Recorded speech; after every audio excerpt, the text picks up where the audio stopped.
The Chicago Cubs head out on a 6-game road trip. We preview those two series today, and we also talk about how the Chicago Cubs can potentially upgrade their bullpen and maybe even some starting pitching right from within the organization. And we previewed the series against the St. Louis Cardinals that began on Friday. Appreciate you guys. Let's go.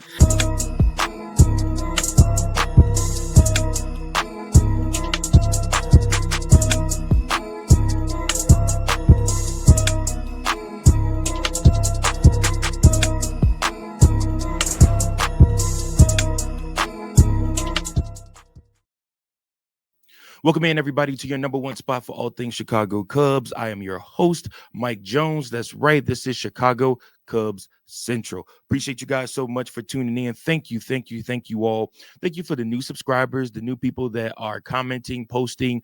Remember that you can join in on the fun. All you have to do is either leave a comment below, or you can leave a voicemail at 217-816-5498, or you can write me at cubsbaseball1992@gmail.com. Appreciate you all so much for tuning in. Thank you. Chicago Cubs had an off day on Thursday. Friday, they picked things back up, going up against those St. Louis Cardinals for 3 games. And it's always a series anytime the Cubs play the Cardinals. They'll be down in St. Louis this time, visiting them. And then after that, they will head to Toronto to play the surging Blue Jays that just beat the Rockies. I think it was like 20-1. So fun times. It'll be cool to see the Cubs in Toronto. Those games start a little bit earlier for us, a little bit weird times for those games, but we'll preview those closer at the end of the Cardinals series. But we got to face who's ahead of us, who's in front of us, and the Chicago Cubs have work to do. You're 4 games back from the Milwaukee Brewers for the division. The Milwaukee Brewers will face off against the New York Mets this weekend. We're hoping, hope that New York can catch Milwaukee for 2 games. At the same time, you as the Chicago Cubs do need to beat the St. Louis Cardinals at least 2 out of those 3 games. You have Shota Imanaga and Matthew Boyd on the mound for 2 of those games. You do not know who the Sunday starter will be yet, which we'll preview when we talk about our upgrades from within that could potentially help the bullpen and also potentially help the starting pitchers. But with that being said, you want to go ahead and take care of business. Do you not want to slump like you did against the Cincinnati Reds earlier this week? You lost that series against the Cincinnati Reds due to failure to hit the home run ball, get the big hits when needed, and our offense slumped. Honestly, our pitching was great outside of a couple of miscues from the bullpen, which is why we're going to talk about upgrading the bullpen. But the Chicago Cubs want to go ahead and get better. How do you get better? You upgrade from within. You did not get better at the trade deadline. You're praying and hoping that this offense kicks back into gear, which you did look at Wednesday's game. And I mean, they did this without Kyle Tucker. They did go ahead and beat Andrew Abbott, one of the better left-hand pitchers in the game, knocking 2 home runs off of him, and then of course getting the rest of their home runs and runs off of the bullpen of the Cincinnati Reds.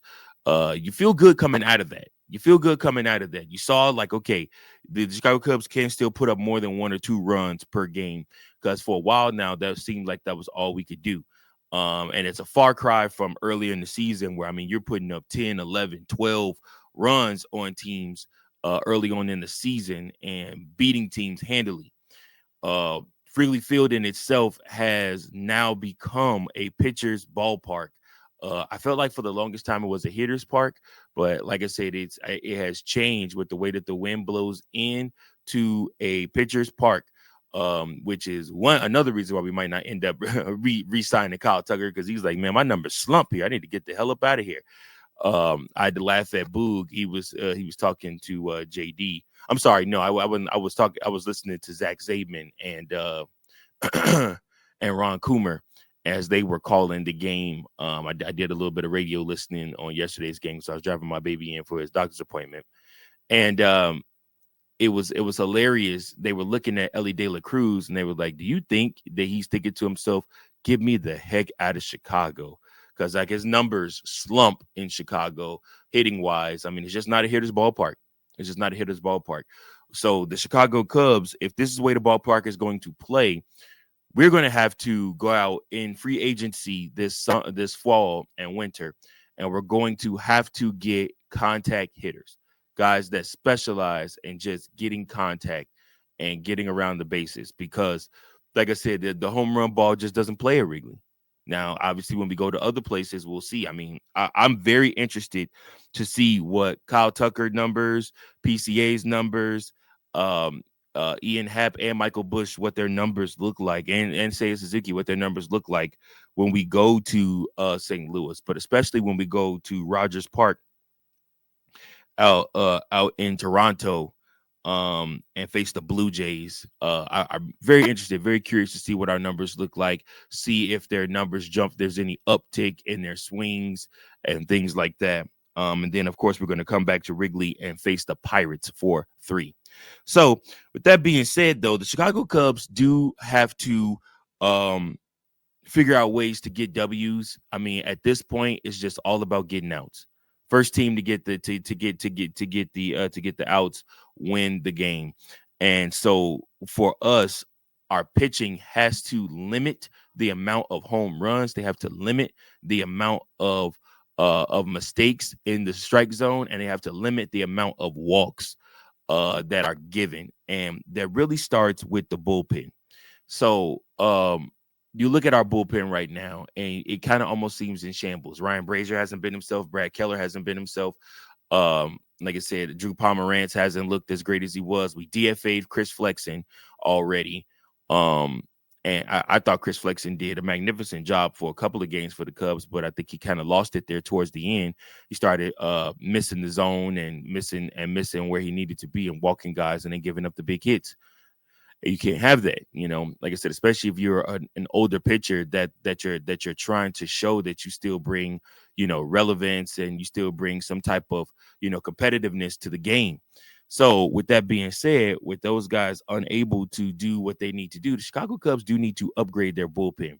One way to upgrade their bullpen is by moving some of these fringe starters out of the starting rotation and into the bullpen. So moving somebody like a Colin Ray to the bullpen, I think, will help the Chicago Cubs, especially if he can eat innings, go out there and get 2 innings out of you, out of him, and starts. I would love to see a pairing of Colin Ray in the game and this first guy that I'm going to talk about that is currently making his rehab starts in AAA Iowa.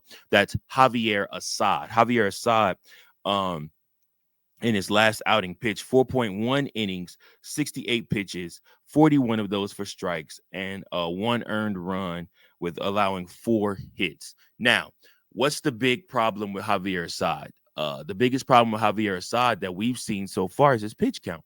He just was not able to go long in innings. He throws a lot of balls. And like I said, I mean, there was one game he was up to like 70 pitches in 2024. He's up to like 70 pitches in like the 3rd inning. You can't have that. You can't have that. And every once in a while you may have starts like that, but it can't be every start you're laboring, and we can't even get you to 5 innings. He has a lot of pitches, a lot of different types of pitches that he can throw. And while that's a good thing to have an arsenal, it also is almost sometimes a hindrance because out of all those pitches, he just did not have the strikeout pitch. He could get you to 2 strikes, but he failed a lot of times to get the strikeout pitch. A lot of times he was pitching the contact, and he'd get weak contact. And like I said, he uses defense behind him and Dansby gosh, his name is escaping me, and I hate it right now because I'm looking right at him. But anyways, our second baseman also. Let me stop being stupid here. Let me just go ahead and look it up real quick. I don't know why. Nico Horner. Why I was freaking out and forgetting his name. I have no idea. But anyways, yeah. But you look at somebody like Dansby and Nico being able to help Assad get the outs. You just like to see him be able to get that strikeout pitch going. I would love to see Javier Assad maybe slot it back into the starting rotation for a spot start. That Sunday night game against the Cardinals is still open. I think they're holding out hope that Jameson Taillon will be activated and they'll fly him into St. Louis. But if he isn't, I wouldn't be opposed to giving Javier Assad that spot start and just seeing what you have with him. seeing what he can bring to the table. I mean, again, it's the Cardinals, so I'm not expecting, a whole lot, but it's worth a shot. It's worth a shot to see. Let me know your thoughts on Javier Assad. Moving on from him, we move on to Luke Little. Luke Little has an ERA of 2.14. In his last start, he gave through 22 pitches, 14 strikes. He came in relief of Javier Assad, and like I said, he looked really, really sharp. He's a big, tall guy, burly guy, like I said, and he really is able to throw the ball hard. Now, the problem with that is a lot of times he fails with location. So it's for him. I mean, when they called him up 2 months ago, earlier this year, he struggled locating the strike zone. And when you cannot locate the strike zone, managers are not going to keep you on the big roster. They're not going to keep you on the big league roster. Now, remember, rosters expand here at the end of the month, or the end of the month of August. So you will get 2 more roster spots for the Chicago Cubs. So, and then once the playoffs start, they'll go back down. So you look at that and you ask yourself, okay, well, rosters are going to expand. So what can you do? And in my eyes, I'm looking like, I'm adding 2 of those young hitters for the last month. I'm giving Owen Casey and Moises Ballesteros a chance. I'm not really worried about pitching, but some of these pitchers that are struggling, the guys that you don't like, you might be able to DFA them or move on from them and call up some of these guys to make room for them. So I'm also looking at Yency Almonte, who just rejoined AAA Iowa. He's been pitching down with the South Bend Cubs. He's had 2 rehab starts with them. He may need, like I said, he may still need some work in AAA. But once I'm not even when rosters expand, but you might want to call him up. He has a deadly slider that gets out the best of him. We saw some of his best work with the Chicago Cubs after they traded for him when they got him and Michael Busch from the Los Angeles Dodgers. Again, if he doesn't have any setbacks with his health, he has not pitched for the Chicago Cubs since last year. If he doesn't have any hiccups with his with his rehab starts, he might be another person that you can look at and say, okay, the Chicago Cubs could potentially upgrade from within by adding him back to that bullpen. I mean, he was deadly for the Cubs in 2024. I really, really like what he brought to the table. And then last but not least, y'all, I want to look at Jordan Wicks. Jordan Wicks is one of those guys that was a starter, was slotted to be a starter for the Chicago Cubs. I really think, like, especially under David Ross, they had all the plans and intentions and purposes of having him be a part of this big league roster. Problem was he was injury prone. And on top of that, he also had problems locating the strike zone at times. When he throws that slider, he throws it low and he misses the strike zone. And if you do that, you continue to get walks, then, like I said, eventually you're going to give it the big hit, and that's a bunch of runs scored. So these are problems that caused his ERA to balloon. So what you want to do with him, and what they've been doing with him, is working on his location of the strike zone. They also want him, to work on those strikeout pitches and just getting guys out. So in his last time pitching in the big leagues, he pitched 3.1 innings on July 6, 2025, and he allowed 3 hits, 2 strikeouts, 0 walks in that start. I'm sorry, not the start, in that appearance. His fastball at that point racked around 96.1. So he is finding success with that fastball. He is finding success with what he's doing on the mound. Like I said, he's been doing some great rehab work in AAA, hopefully hoping to get a shot at the bigs again. Also circle him in. He's another option that you could potentially pitch on Sunday in St. Louis. Like I said, Jordan Wicks is a very viable option for that for the St. Louis game on Sunday. So don't be surprised if you hear news late Saturday evening or early Sunday morning, noting that one of these pitchers have been called up and are being flown in to pitch the Sunday start. And then again, there's Ben Brown. Like I said, we got a love-hate relationship with Ben Brown.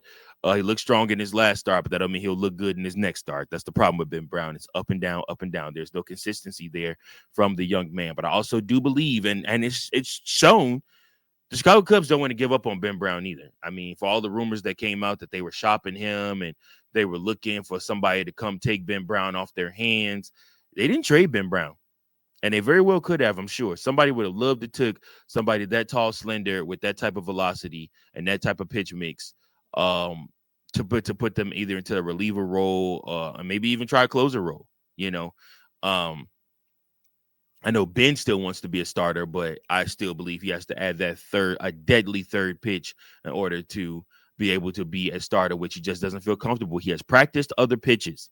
Let's get that out the way. He has practiced other pitches. He just does not feel comfortable enough using them in the games yet.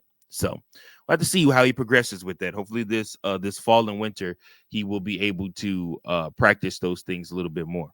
Now, that being said, the Chicago Cubs do have a game against the St. Louis Cardinals. The St. Louis Cardinals that are 58-58 after going up against the Dodgers, playing 500 ball right now.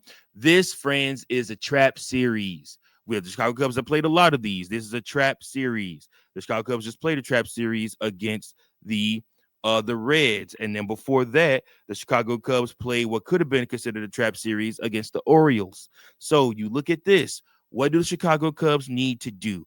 They need to come out and score runs. Point blank, period.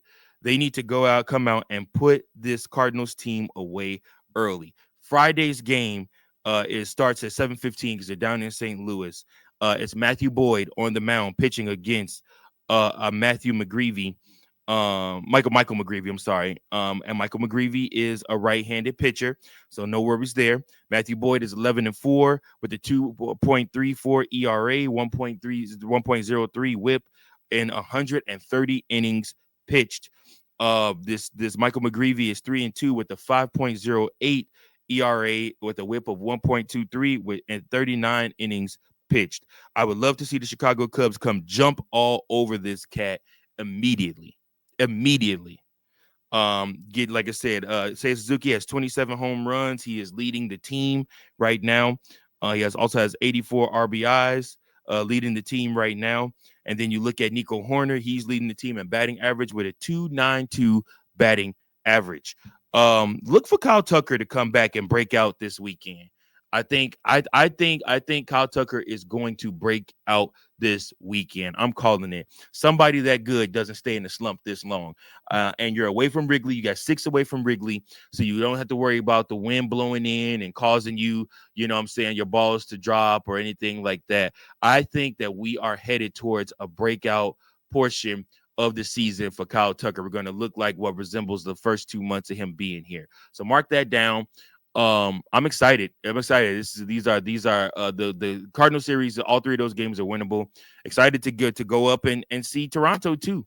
I mean, like I said, they're good, but I mean, anybody can be beat. So it's just really, really about what the Chicago Cubs want to do and how they play. So I'm excited for this.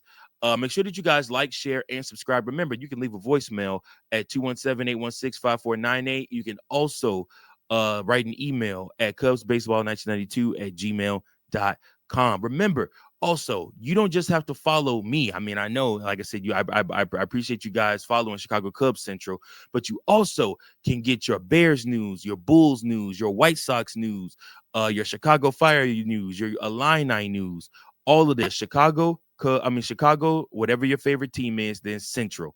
And then after that, you should be able to find your team, and one of us will pop up. Make sure that you like, share, follow, subscribe. Eventually, one of these days, I'd like to do another live watch along game with you guys. I know it's been a little bit, it's a little bit tough right now with little man because he's an infant still.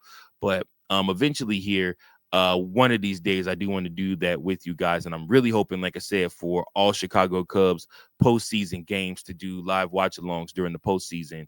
So that we can just, hang out and either cheer our team on or bemoan the fact that they're getting waxed right now. So we'll just have to see what happens. But I appreciate you guys so much. Once again, let me know your thoughts. Comment below. Thanks for watching. Until next time, go Cubs, go. Peace. Thank you for watching another episode of Chicago Cubs Central, the #1 spot for all Chicago Cubs content. Remember to like, share, subscribe for more Cubs content.